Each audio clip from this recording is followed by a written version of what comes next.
Friends, it's great to see you here, and thank you so much for inviting me, giving me the privilege to actually stand up here and address you, even though it's my first time in this building. It's very kind of you, and I appreciate it. We have, hopefully, the slides will be up there in front of you. They're not at the moment. Perfect. So, a few studies that I've recently done on women of the Bible that I decided to entitle Leading Ladies. And we're going to look at just a couple of those this afternoon. In fact, in this talk, we'll have a chance to look at two of them, both Tamar, which we had the introductory reading about, and also Rahab. They've been put together as a book, of which what you're seeing up there on the screen is actually the cover image of the book. And I've been asked a few questions about this cover image, and some people have said, look, it's a little bit too secular, it's a little bit too modernized, really, don't you think, for Bible studies? And that's a strange question in a way, because we do contend, at least I believe we contend, that the Bible is relevant for every day. But in case it concerns anyone, let me just explain to you what that cover's about. In the United States of America, which is where I currently reside, Christianity in general has drifted into a place where it's believed that the Bible characters were all white, and this is actually announced in churches. It's kind of striking. You wouldn't believe it unless you lived there. Not in the Christadelphian community, I hasten to point out, but in some of the other communities. So it was important to me to give a fairer representation of what I felt a Hebrew woman might have looked like. There's two photographs there. I took both of them. One's just of some fireworks. The other is my friend. Her name is Isa. And I just asked her to pose for me, and I said, what I want you to do, Isa, please, is I want you to, I won't wreck the place, is I want you to radiate a sense of power and authority. I want you to look as if you are the CEO of a multi-billion-dollar company and you don't have a lot of time for small matters. And that was her best effort. I thought she did very well indeed. She had the sun in her eyes, and so that's why her eyes are kind of slitted. It's actually, she was in some discomfort, but because I insisted she take her sunglasses off because it isn't very biblical to have sunglasses on.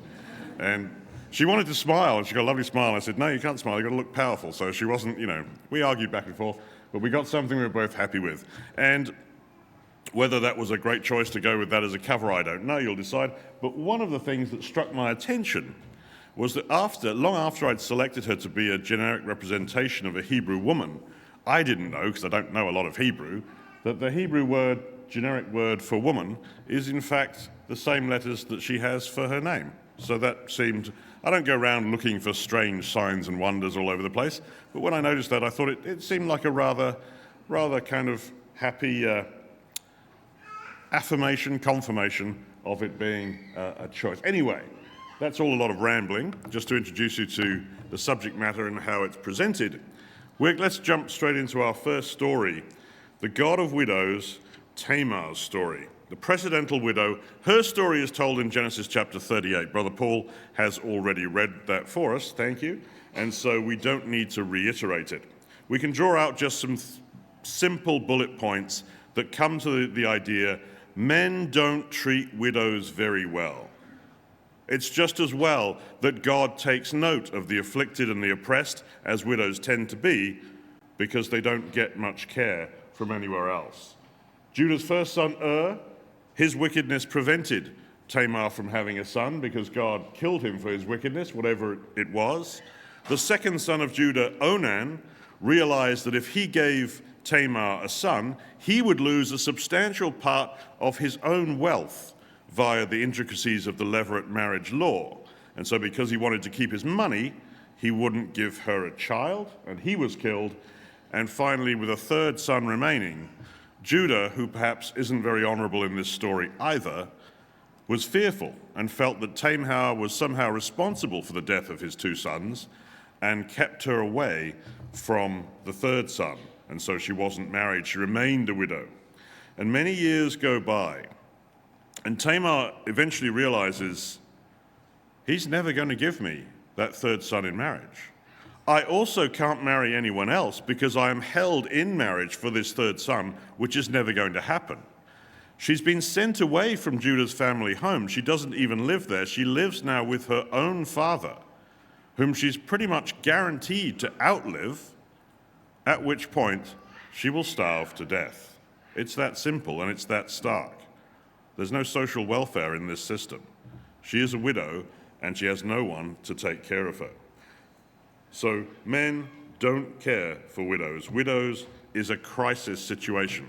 And what I want to share with you, which identifies for me as Tamar as one of these leading ladies, she's identified as righteous in the scripture, so we will happily take her as such, and we'll see the intelligence and the power that she has from her intelligence, fighting back from a situation of extreme weakness as an unmarried widow who isn't going to be married, and how she saves her own life with cunning and under the blessing of God. Tamar put off her widow's garments, put on a veil, wrapped herself up, and sat down at the entrance to Enaim, which is on the road to Timnah. Enaim means twin wells, two wells. And you think, I wonder why she chose that place. We're told where she chose that place. And you might think, well, she's actually going to dress up and pretend to be a prostitute. Perhaps there were normally prostitutes there. We know from the text there weren't, because the men of the place later said, we never normally have prostitutes here. So she hasn't chosen that place for that reason. But she has chosen that place. And wells, I think, is very important. The well, as far as biblical history goes, that's where the patriarchs met their wives. Jacob met his wife, Rachel, at a well. That's Genesis chapter 29. And before that, Jacob's father, Isaac, well, his representative from Abraham, met Rebekah at a well. So Isaac meets his wife at a well, Genesis 24. Jacob meets his wife at a well, Genesis 29. Enaim means two wells, and Tamar has been married twice. So you wonder, is she saying to Judah rather cunningly, look, I've been to the well twice. I've married your son, who was wicked, and I came back to the well and I married your other son, who was wicked. Here am I having to come to the well a third time, because you do not produce righteous men as your sons. That's just a suggestion, it might not be, but we're given the name of the place that she chose to meet him. And I think what we will see as we move forward is that Tamar is a very thoughtful and very deliberate lady in what she does. When Judah saw Tamar, he thought she was a prostitute because she'd covered her face with a veil. Tamar says, what will you give me for the prostitution? And Judah replies, I will send you a young goat from the flock. I don't have it with me, but that's the contracted price. So the deception that with which Tamar inveiles Judah is with a goat and a garment. I'd like you to notice that, because I don't think that's the slightest bit coincidental. Because deception has happened before with goats and garments, and it's happened before in the family of Judah. It was Judah himself who fooled his own father with a goat and a garment.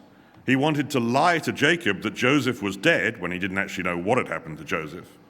And so he took Joseph's coat of many colors and a kid goat, killed the goat, and dipped the torn robe into the goat's blood, and then gave it to the father, saying, I think this is your son's, isn't it? This is Joseph's, right? And that's the way in which he deceived Jacob into believing that Joseph was dead. He used a goat and a garment.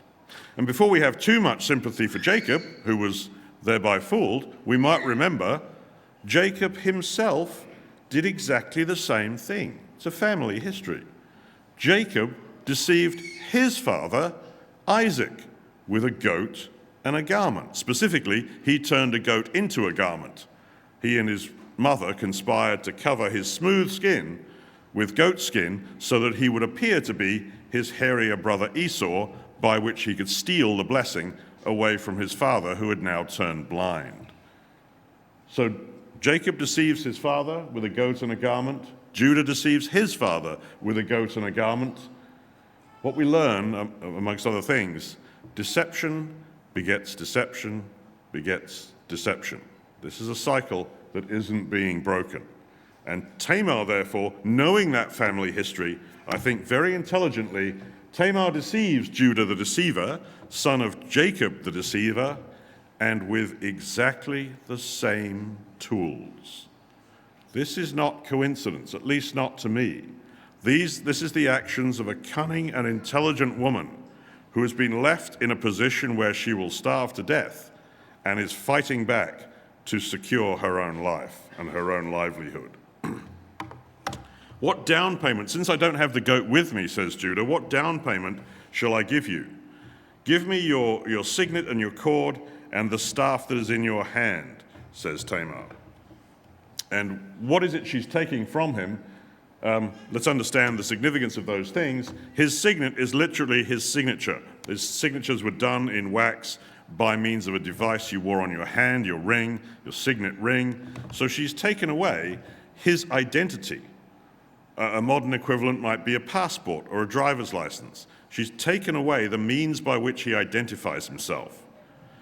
And she's also taken away his staff. And staff was a symbol of authority. That's not my idea, that's straight out of Genesis chapter 49, verse 10.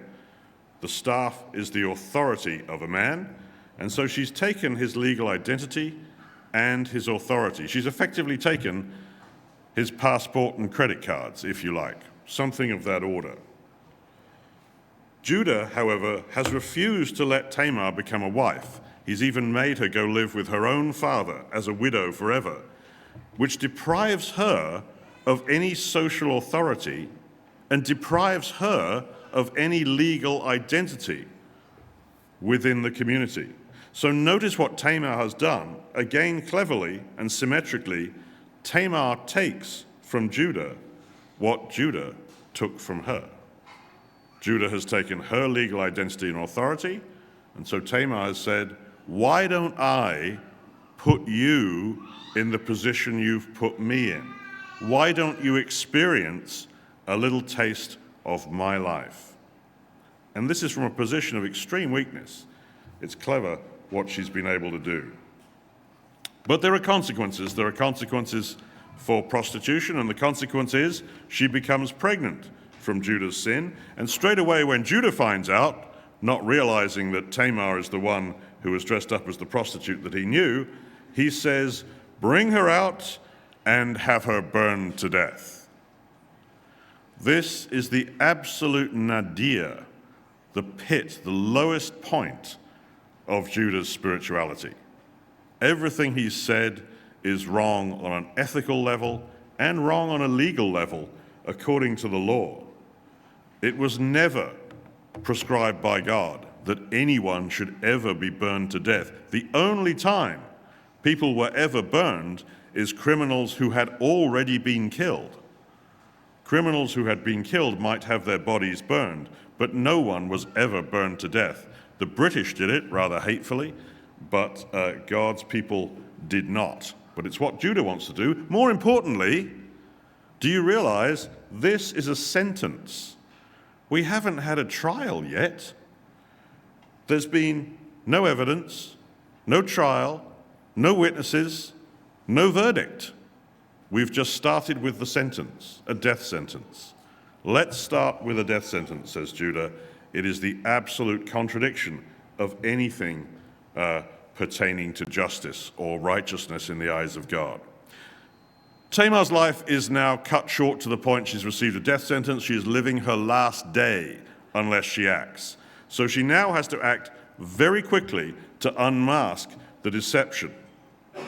And so she says to Judah, producing the signet cord and the staff, please determine whose these are, the signet and cord and staff. And I've bothered to point out the Hebrew word for determine there, because it's a rather more unusual one. It's not just have a look at these.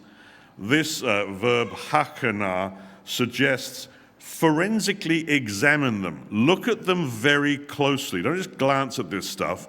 Make sure you fully understand your examination of these pieces of evidence. And what they are is the true evidence of Judah's own immorality. We know this.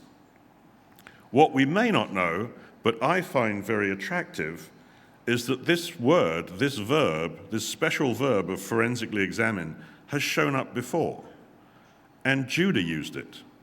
And when Judah used it, he used it in deception.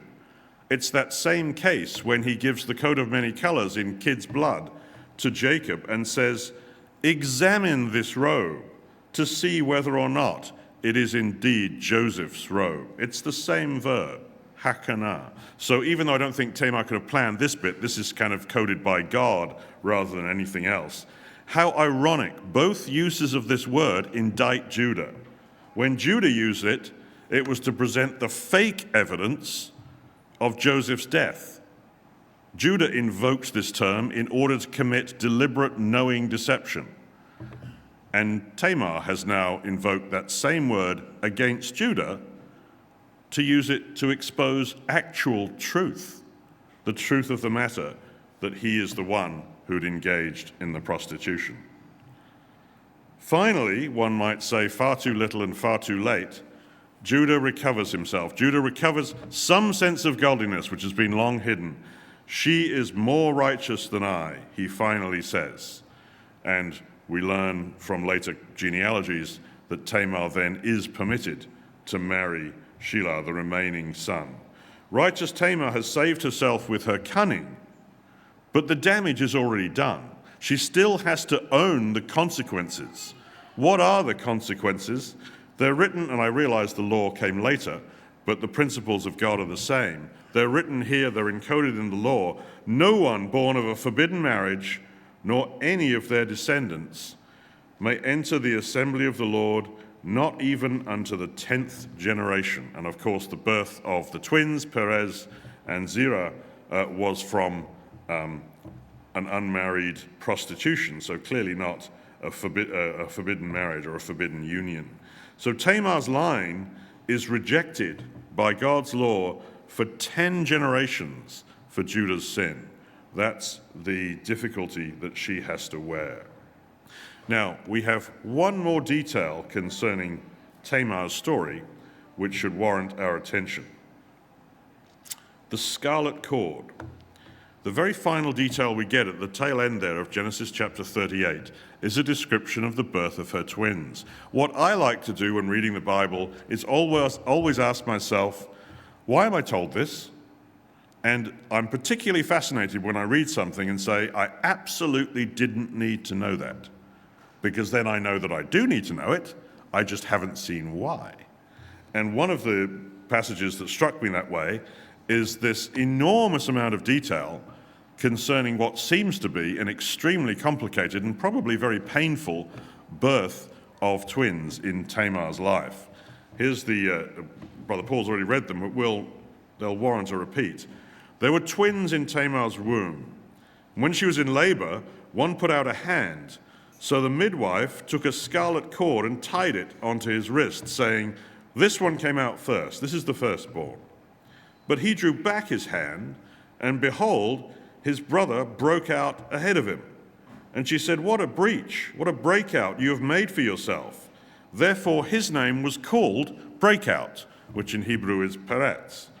Afterward, the brother came out with the scarlet thread on his hand, and so his name was called Scarlet, or in Hebrew, Zerah. Why are we told that? What a strange number of complex and convoluted details. A strange, weird dance that seems to be going on between these two twins. We can determine a few things. Scarlet, Zerah, is in a way the rightful firstborn in human terms. He kind of got out first, sort of, and the midwife marked him as such. And yet God authorizes Breakout, Perez, to displace Scarlet, because the host of Messiah's line will actually come, the Lord Jesus Christ will come through the line of Perez and not through the line of Zerah. So the younger son is allowed to displace and overtake the older son. And we ask ourselves, why? And the answer isn't there, I believe, in Genesis 38. It comes along a little bit later.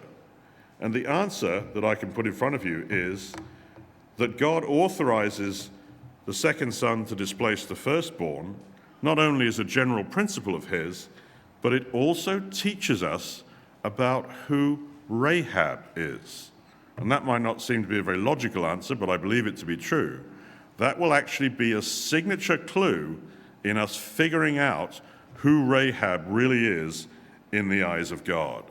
And that allows us to switch very neatly, therefore, into Rahab's story. We're going to have time to look at Rahab in this session as well.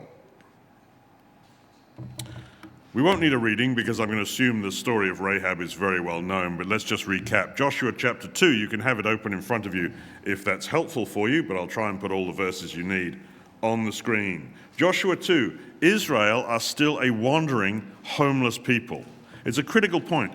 They've arrived at the river Jordan, pretty much, and they're about to cross over the river and enter into the promised land. This is a very tense time. Why? First of all, they're about to go to war. When we read about it so casually in the Bible, I'd be terrified if I knew the next day I was going to run out onto a battlefield and try and hack someone's head off before he hacked mine off. It's really a very brutal existence that they had. But they also knew, we've been here before. More specifically, our parents were here before. 40 years ago, our parents stood in this spot and failed. They lost the war. They also lost their God. And God said, I am disgusted with you for your lack of faith. Get back into the desert and wander round and round and round until you're all dead. Everyone over the age of 20. That's the pressure this new generation must feel as they stand there on the edge of war for the second time 40 years later. Jericho will be their very first battle in the land. They might have some encouragement for the fact that they've already fought some battles outside of the land, Sihon and Og, etc., but this will be their first battle in the promised land that they failed to secure 40 years before. And what Joshua does is he decides that he wants to send spies into Jericho. Makes sense. 40 years ago, he himself was one of the spies who spied out the land, so he knows firsthand the value of military intelligence via spying. I find it interesting, it might just be a coincidence, how many spies he sends. 40 years ago, they sent 12 spies, but only 2 were any good. And this time, Joshua says, we'll send 2. Is that why? I don't know, but it's worth thinking about perhaps. So the spies hide out in Rahab's house. Rahab is a prostitute. That might shock us a little bit. What on earth are God's people doing tramping around prostitutes' houses? But in a strategic military sense, that's a very smart move. It's one place where foreigners can go without arousing due attention. That's a place where traveling men might normally go, and so they go. However clever they may have been, the king of Jericho does indeed find out and questions Rahab, and Rahab hides the spies, as we know, this is all Sunday school stuff, and deceives the king. Relevant, therefore, is at this point, Rahab chooses her allegiance. She chooses to be allied with Israel's God. In fact, let's bother to take a little statement from her. Rahab expresses her faith in the God of Israel that Jericho will fall. And these words, I think, are going to be very useful to a frightened army that have come up against the boundary of the land where they failed decades earlier, and they now get to hear these words from Rahab's mouth. We have heard what the Israelites have done to Sihon and Og, that they should be cut off from among the people. When they heard this, we were dismayed, and it came to pass that as God were before us, we ought to lay down our lives for God. The Lord your God is God indeed, in heaven above and in earth beneath. That is an extremely clumsy translation of the Bible. I just realized why it's there. That's actually an anglicized version of the Cambodian Bible, and it's very clumsy. I do apologize. It's crept in from another set of slides I had. I do hope we don't have any more Cambodian showing up. You might want to read those verses in the Bible from whatever Bible you have on your lap. It'll be a lot better. Rahab is saying, I know that the Israelites' God is God in heaven above and in earth beneath. This is a major incentive for Israel to fight Jericho. That is military intelligence of a massively important value. The spies can now go back to the Israelites and say, truthfully, they're already terrified of us. That will be very enheartening. So Rahab, in that sense, is very useful. She helps Israel to be born into their land. And as a consequence of her assistance, she seeks mercy from the spies and effectively from Israel.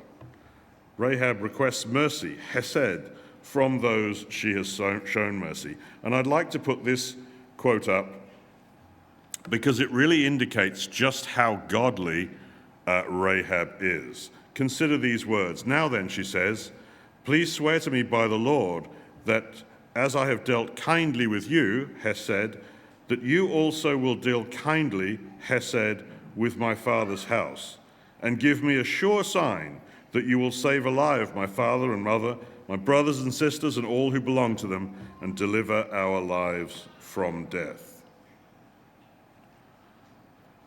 Question, I don't know if you're in the habit of usually shouting out answers, but I certainly don't mind if you do. Whom does Rahab not mention?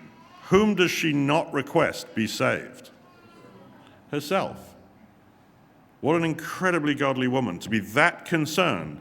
Please save my father, my mother, my brothers and sisters, and all who belong to them, and deliver our lives from death. You might notice just at the end there, that pronoun our does kind of include herself. So she's just included herself casually by implication at the very end. What a wonderfully godly person is going to be that concerned facing death to save her family ahead of herself.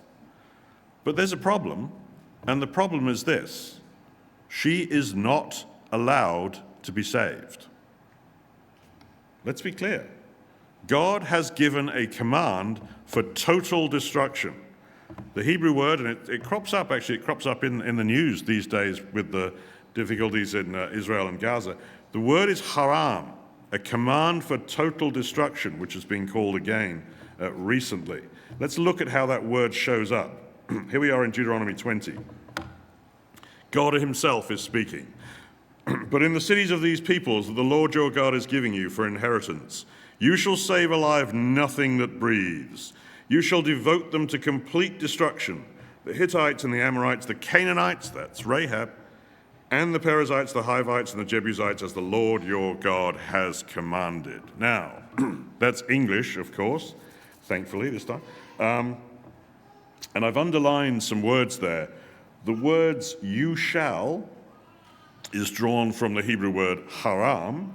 The word devote them is drawn from the next word in the text, which is haram. And the word complete destruction is drawn from the next word in the Hebrew text, which is haram. Now, a translator's life is obviously not a very happy one. It's a difficult one. And the translation I will accept, you shall devote them to complete destruction. But what the text says is, I'll mix the Hebrew in with the English, you shall save alive nothing that breathes but haram, haram, haram. Sounds stronger that way, doesn't it? Totally destroy, totally destroy, totally destroy. You can't write that as an English sentence. The translators have done their best. But it's much more forceful in terms of what the words God actually spoke. Haram, haram, haram. Total destruction. Dedicated to God for total destruction. So that's got to include Rahab. You shall save alive nothing that breathes. And we might say, well, perhaps God isn't totally serious about this law of haram. Perhaps he's fairly casual about it, and whatever exceptions are made won't matter. We absolutely know that's not true, because Achan tested the law of haram, and he ran off with a couple of 100 shekels of silver and some robes and a nice rug and other such. Achan stole some of the devoted accursed things. The herem, that's just the noun. Haram is the verb to destroy. Herem is the noun of those things that are supposed to be destroyed. And God was furious to the point of saying, I will leave Israel at all. Israel has sinned. They've transgressed my covenant that I commanded them. They've taken some of the haram, the devoted things. They've stolen and lied and put them among their own belongings. Therefore, the people of Israel have themselves become haram, devoted to destruction. I will be with you no more, Joshua, unless you destroy the haram from among you. So God takes the law of haram very seriously. And we know it's Achan, the story you know well. All Israel stoned Achan with stones, and their dead bodies were burned with fire after they had been stoned with stones. So why is Rahab spared? Why is that okay? Rahab herself, by the way, knows about the law of haram because she says it herself.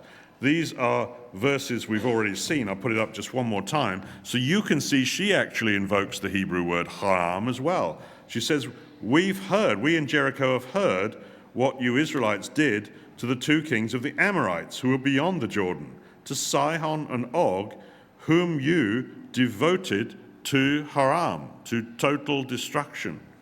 So she knows about haram. Yet she still requests mercy, and she receives mercy.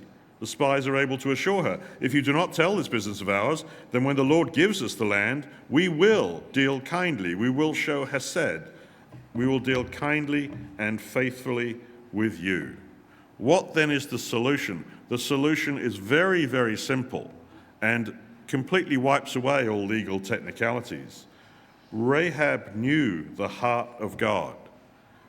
Anyone who requests mercy finds mercy. Mercy comes to him who mercy sees, is a phrase I like to use. She knew that hesed always triumphs over haram. It's been this way since the Garden of Eden. Confess your faults, confess your guilt, ask for God's forgiveness, and you will receive it. And Rahab knew that. And this is a very interesting discovery because it helps me when I'm arguing with some of my secular buddies who are very anti-biblical because they'll say amongst many other complaints we have, your God supports genocide, wiping out entire nations and peoples and ethnicities. And they'll point to this example and that. But the truth of the matter, as Rahab proves, is there need be no genocide. Anyone who says, no, I know Israel's God, I confess before him, and I request his mercy, they receive it. Rahab knew that. The king of Nineveh knew that. When Jonah was supposed to tell him, unless you repent, you will be destroyed in 40 days, and Jonah cheated and said, I won't tell him about the caveat option. I'll just say, you're going to be defeated in 40 days, and I'm going to get myself a nice front row seat and watch you all burn. And the king of Nineveh was smart enough, as Rahab was smart enough, to say, wait, we know this God of Israel. He has a loving heart. He won't destroy anyone who requests hesed over haram. And the king of Nineveh, in his wisdom, saved his whole city, much to Jonah's chagrin. And Rahab has saved the life of herself and her family. She knew God's heart. Do we? Do we know so clearly that when people ask us, well, why does your God wipe out cities and countries and ethnicities? My God kills no one who sees his mercy. Anyone who sees my God's mercy will live. That's what my God has promised, and there's countless examples in my Bible. Rahab, a principal one, as a leading lady that she is. I have one more thing to suggest to you, and this one thing will take up the rest of a little bit of time that we have left. And this comes from Rahab's story. Now, when I was taught about Rahab in Sunday school, I was taught the many things that we've talked about so far, and I was told she was a very faithful woman, and she is. I am not going to contradict or belittle that in any way. In fact, I would rather augment it. She is an amazing woman. But I think we can understand Rahab more explicitly and clearly than I was taught because I think she has a specific role to play, a role which is so specific it has a name. I believe that God chose Rahab as Israel's midwife in a very tangible and provable way. Now, when I say Israel's midwife, I don't mean that she became the midwife for every Israelite woman who had a baby. I mean that Israel was the baby. God is the father, that much we know. Israel is his child, his children. And they were born into the land of Israel. And I believe that the Bible shows, this is not my idea based on that alone, that wouldn't be worth listening to. I believe we can see in the Bible that God has explicitly set up Rahab to be understood by us as the midwife who made that birth happen, or assisted that birth to happen, as a midwife would.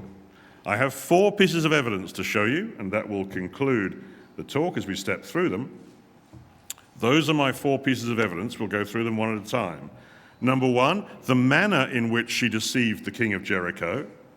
Number 2, the fact that she hid the spies in the leaves on the roof. We'll see why that's relevant. Number 3, Israel's very curiously timed circumcision. It's very important, that one. And number 4, don't forget Tamar's scarlet cord. The scarlet cord, of course, is very signature in the life of Rahab, and we've already seen it in the life of Tamar. Let's not forget to put those together. Number 1, therefore, ultimately, you will be the judge of whether or not this case stands up. My job is just to put the evidence before you. That's what I'm going to do. Number 1, then the king of Jericho sent to Rahab, saying, "Bring forth the men that have come to you." But the woman, Rahab, had taken the 2 spies and hidden them. Rahab hides the spies, resists the king, deceives the king. We've seen this story once before. Where have we seen it? Perhaps you remember?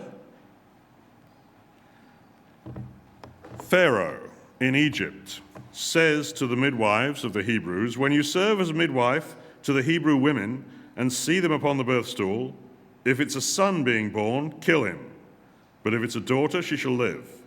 But the midwives feared God and did not do as the king of Egypt commanded them, but let the male children live. The midwives hid the babies, the midwives resisted the king, the midwives deceived the king. It's not the strongest piece of evidence you've ever seen in your life. That would not be enough on its own to convince me of anything. But by comparing those 2 stories, Rahab is in the midwife role as she delivers those 2 spies from death and hides them. You might notice in the bottom quote there from Exodus chapter 1 that I've underlined it in gold. It says king of Egypt. That's an extremely unusual phrase because the king of Egypt is always called Pharaoh. They call their kings pharaohs, as you know. But the Bible has chosen to break down Pharaoh's title as king of Egypt, which happens to form a very handy comparison with king of Jericho in Joshua chapter 2. It just helps us put the 2 stories side by side and appreciate them in the light of each other. So there's just one piece of evidence, very soft, very gentle, not enough to convince me on its own, that Rahab is in the same role as the midwives, the Hebrew midwives of Pharaoh's day. Piece of evidence number 2. Rahab had brought the spies up to the roof and hid them with the stalks of flax, hid them in the plants that she'd laid out in order on the roof. The Hebrew word here is sapan, and that word is quite common in the Bible, but in this particular conjugation, it only shows up twice in the whole Bible. Once there and once here in Exodus chapter 2. When Jochebed, Moses' mother, could hide Moses no longer, she got a papyrus basket for him and placed it among the reeds on the bank of the river. And there it is used there. That's the same use, the same conjugation of that word. So there's the only 2 words, only time that word appears in Scripture are on the screen in front of you. One of them is, now Jochebed was Moses' mother, She was also Moses' nurse, because there was a ruse where Miriam was watching, you know the story, and Jochebed ends up being the nurse, the paid nurse for her own child, which was a clever trick.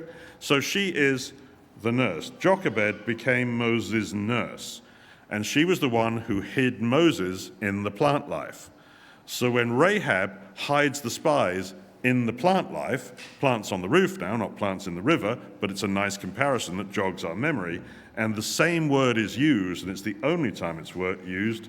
Rahab is the one acting in the same manner as Jochebed. Rahab is acting in the nurse's role. Powerful piece of evidence? To me, no. Stack it up with the Egyptian midwives, does that help? Yes. Am I convinced? No, not yet. This is where it gets very interesting. Israel are circumcised. At that time, the Lord said to Joshua, "Make flint knives and circumcise the people of Israel." Joshua chapter 5, verse 2. In human terms, I speak as a fool to speak in human terms, what a terrible decision. They're about to go to war. I'd be the worst general in history if I said, "Okay, gird up your armor, get ready for the war tomorrow. Oh, and by the way, let's just circumcise a lot of you." I don't think you'd have very keen soldiers that next day, certainly not very fit ones. But God, his thoughts are higher than my thoughts. Obviously it's right. Why now? Really? Just before the battle? That's insane. Maybe God respects God's own laws. I really am going to. According to the law, when should a male be circumcised? On the 8th day after birth. God's law commands circumcision on the 8th day, Leviticus 12, verse 3, which means we're told what date it is. It was the 10th of Abib, which is interesting that we're told a date, because normally we don't need to know the dates things happen. That's Joshua 4:19. So, if God is following his own law, which seems highly likely, that's the 8th day. The 8th day after what? Circumcised on the 8th day after what? Birth. So if we count back 8 days, or from this being the 8th day, we're going to find out where God in his vision, not you in yours, not me in mine, sees Israel as being born. Now, it's a nice idea. Normally, you can't possibly count forward or backwards days in the Bible, because the Bible isn't exact enough. Normally, you run into some phrase like "sometime later," and that could be half an hour, or it could be 16 generations, and you've lost it. The calendar's gone. Interestingly, fascinatingly, this part of the book of Joshua, you can count day by day. Isn't that handy? We're going to count back 7 days and find the day that God considers Israel was born. Before that day, where were they? They've crossed the Jordan. Well, before that, Israel, the nation, had camped 3 days at the Jordan before the crossing. Okay, so those would have been days 7 and 6 and 5. Okay, fair enough. When did they start camping there? They started camping there, we find out, after the spies joined them. And that was after the spies had camped 3 days in the hills after they fled Jericho to make sure the Jericho police, army, whatever, weren't still pursuing them. Which means those will be days 4 and 3 and 2. So God sees Israel's birthday as the day before that. So what was the day before the spies were camping 3 days in the hills? That's the easiest question of all. That was the day they were with Rahab. God sees the day that Rahab delivered the spies as the birthday of his nation. I'm basing that on the fact that he follows his own law, that on the 8th day after that, he said, "Today's the day, battle or no battle, today's the day for circumcision, the 8th day." God sees Israel's birth as the day Rahab delivered the spies. And if Rahab is delivering the spies on Israel's birthday, then clearly she is in the role of the midwife for Israel. By the time you add that onto the information we already have, I at least, you may join me, you may not, would be convinced, yes, God wants us to understand this woman had a really important role. She wasn't just a bystander they met on the way. She was the midwife to the birth of his nation, God's own nation, a Canaanite prostitute. Striking, but I believe it. And we have yet one more piece of evidence. Rahab tied the scarlet cord in the window of her house in Jericho. Where have we seen the scarlet cord before? It was earlier in this talk. One of those slides, there it is. We remember all that the scarlet cord was tied on the twin who came out first but didn't come out first, but we know the story, we just read it. Let's just lay those two stories side by side and consider the scarlet cord in the case of Tamar, Genesis 38, and here Rahab in Joshua chapter 2. The scarlet cord was tied on the firstborn. In Tamar's case, that's the boy called Zerah, scarlet. Nice and obvious. In Rahab's case, Rahab tied the scarlet cord on Canaan's Jericho, Jericho as belonging to Canaan. The scarlet cord was tied on by the midwife.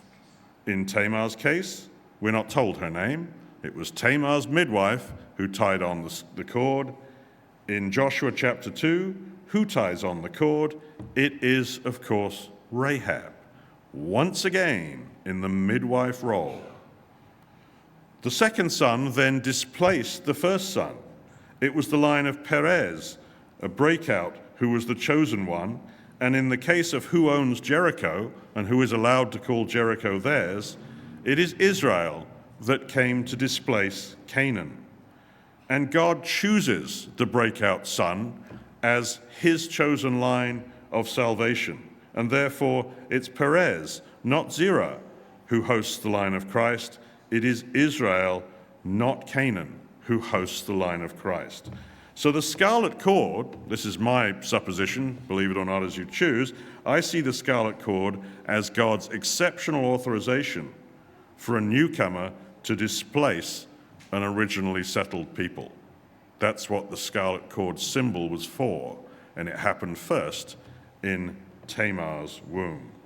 In either case, in any event, it's clear to me that Rahab is God's chosen midwife for his people.